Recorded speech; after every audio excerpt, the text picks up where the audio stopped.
remember our divine callings, and reconnect with our soul's purpose. Warrior Women, Bridget's collaborative book, tells the story of her survival after heart failure. In it, she reveals the moment she chose to surrender her life to her calling. Now she shares the path of that decisive moment. I'm sorry, I messed up. Now she shares the path that decisive moment has invited her to walk.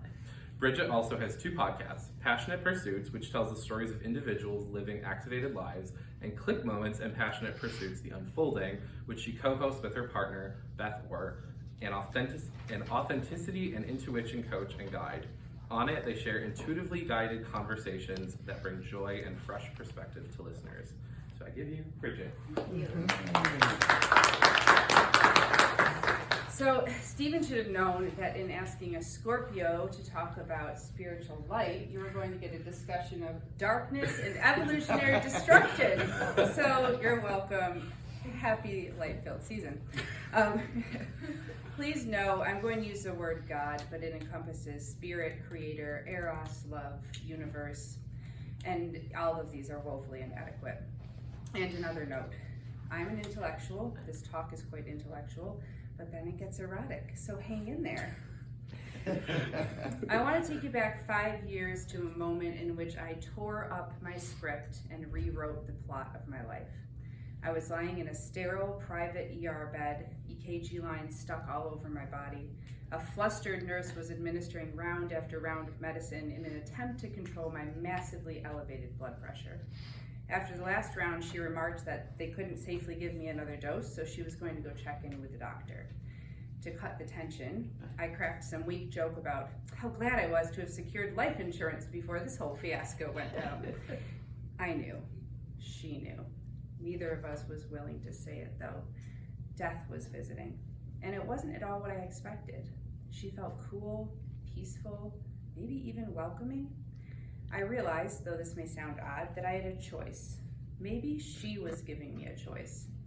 I could surrender and go with her, or I could really listen this time to my heart.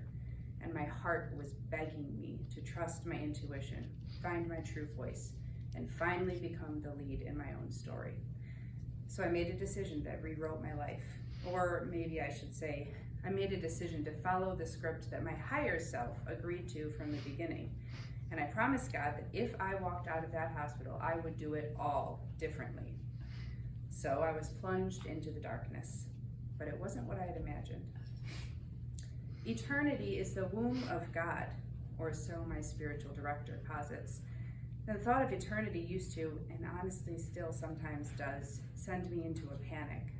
But when I frame eternity not in the forever light, gilded streets of heaven that my childhood faith told of, but in the calm stillness of a mother's womb, I begin to believe that I may survive this eternity after all.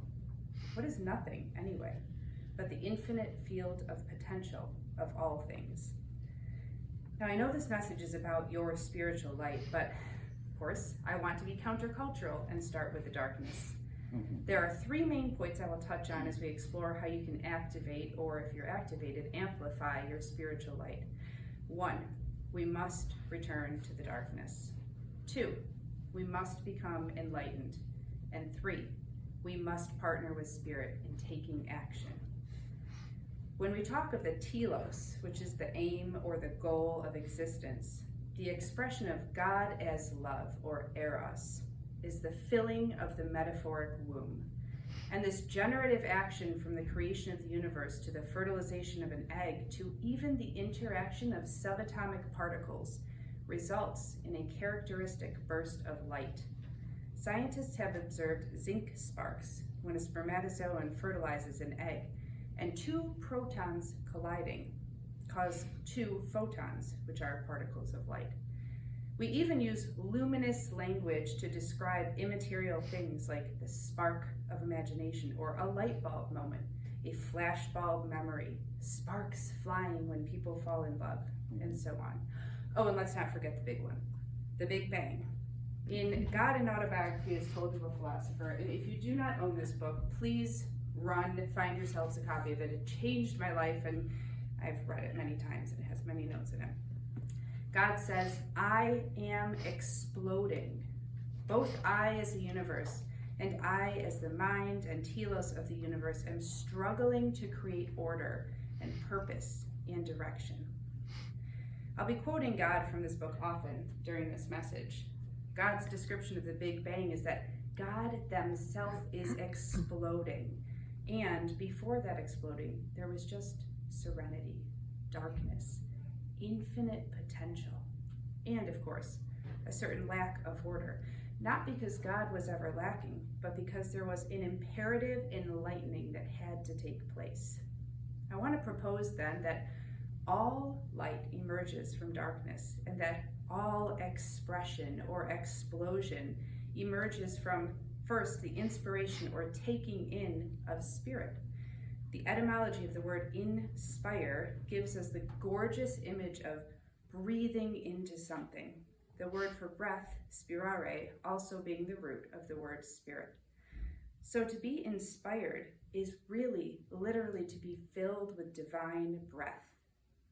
Truly then, all the inspired action we will ever take is co-created with spirit. Our lives are an expression of this enlivening spirit.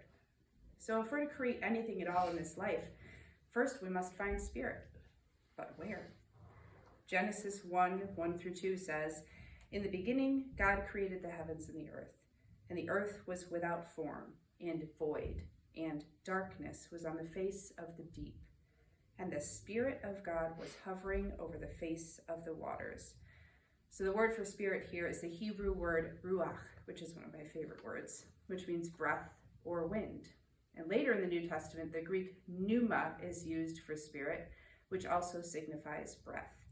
So to be inspirited is to be filled with life force. And without this spirit, we're both spiritually dead and unenlightened. And honestly, I feel like these are one and the same. Side note, I believe our entire purpose for living and reincarnating is to gain wisdom and understanding and balance. Spirit, as you see, can be found in the darkness. Before we can find inspiration then, it's a natural expectation that we may abide for a while in this darkness. We must visit the emptiness. This is not a scary place. This is a realm of pure potential. So point 1, we must return to the darkness. Everywhere but in the lives of humans, you will see a natural, seasonal return to darkness. And if we humans choose to ignore or avoid this cyclical return long enough, we will be invited, forced, to go there. Hello, dark night of the soul. All non-physical spiritual existence is a trove of potential. The potential for all things must exist in order for anything to be realized.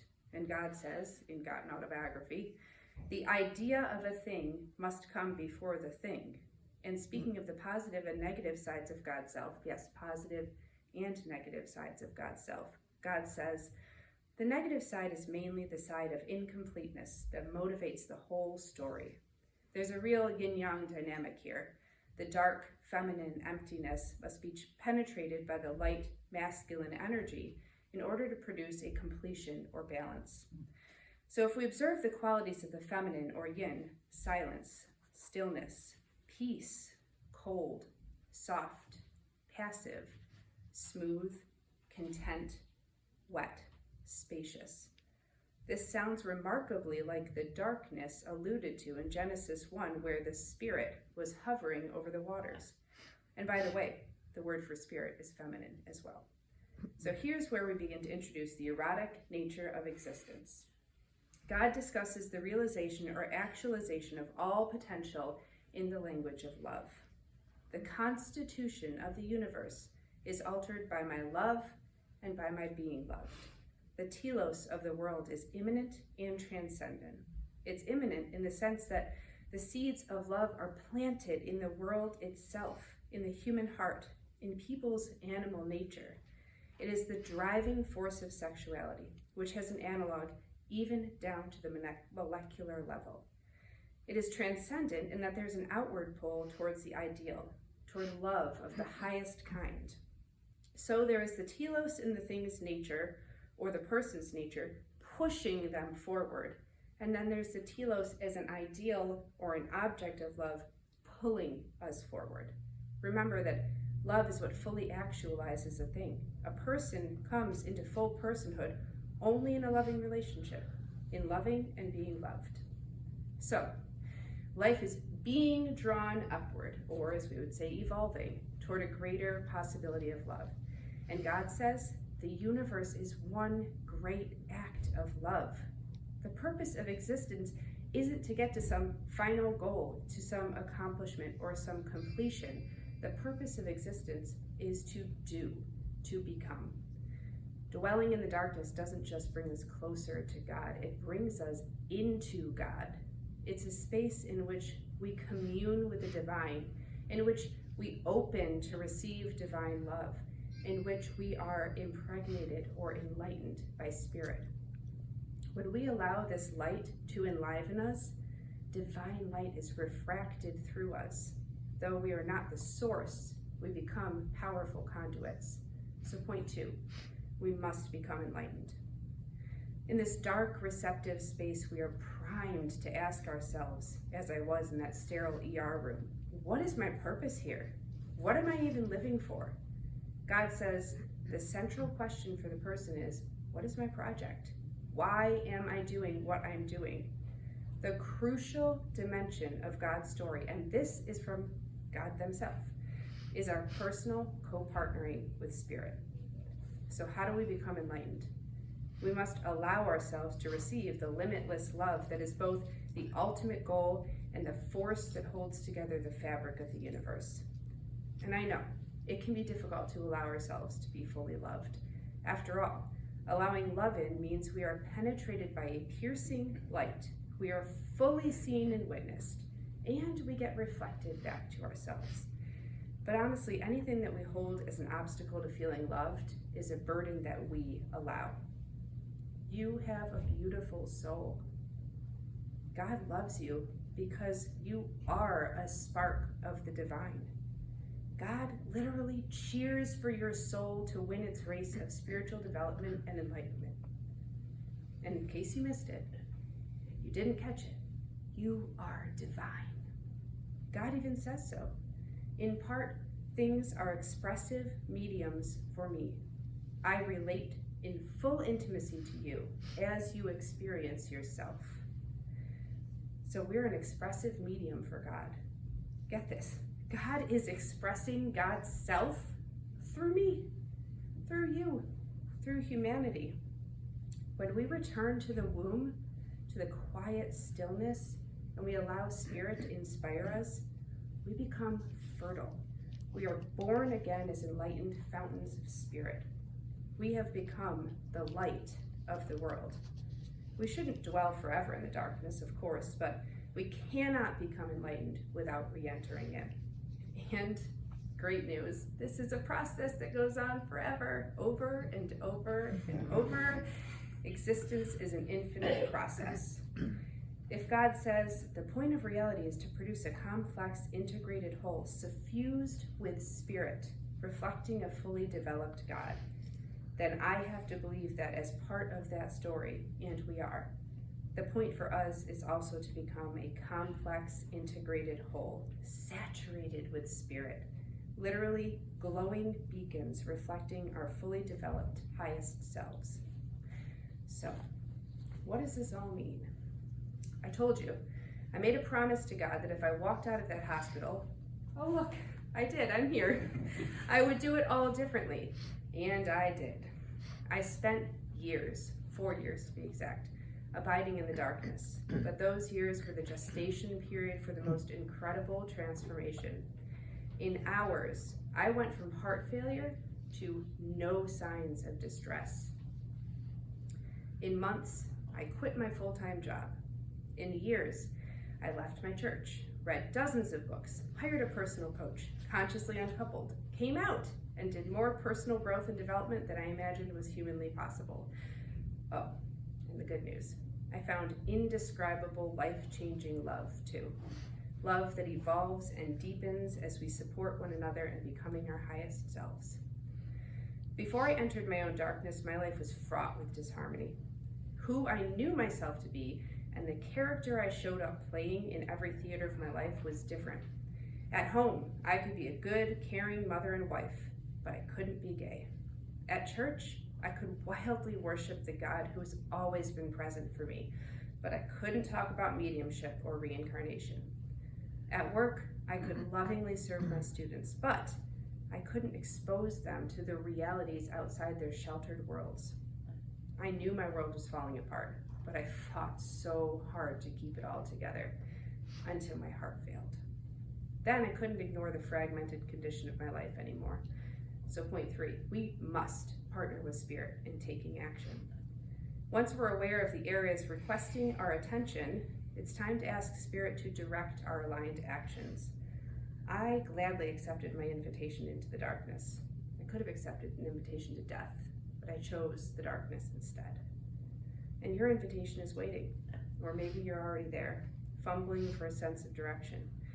One thing I know now, and I love, is that our visits with the darkness are beautiful, and they're a necessary part of the cycle of life. And as I said before, we can either choose them, or we'll find ourselves thrust into them. So as a spiritual guide and coach, I now choose to regularly enter the darkness with my clients. When you're with me, I want you to know that I know what it feels like, and I'm not taking you somewhere I haven't been. I will gladly accompany you as you feel your way through, but I'm going to remind you regularly that there is hope and light on the other side, and you are capable of this. Your intuition knows exactly what you need, and it will guide you as you honor Spirit through your aligned actions. So, what situation, person, challenge, question, or perceived emptiness is inviting you into the darkness? How can I guide you as you navigate this space? Who will you be when your spiritual light is activated or amplified? And when will you accept the invitation to become your fully developed highest self? Thank you.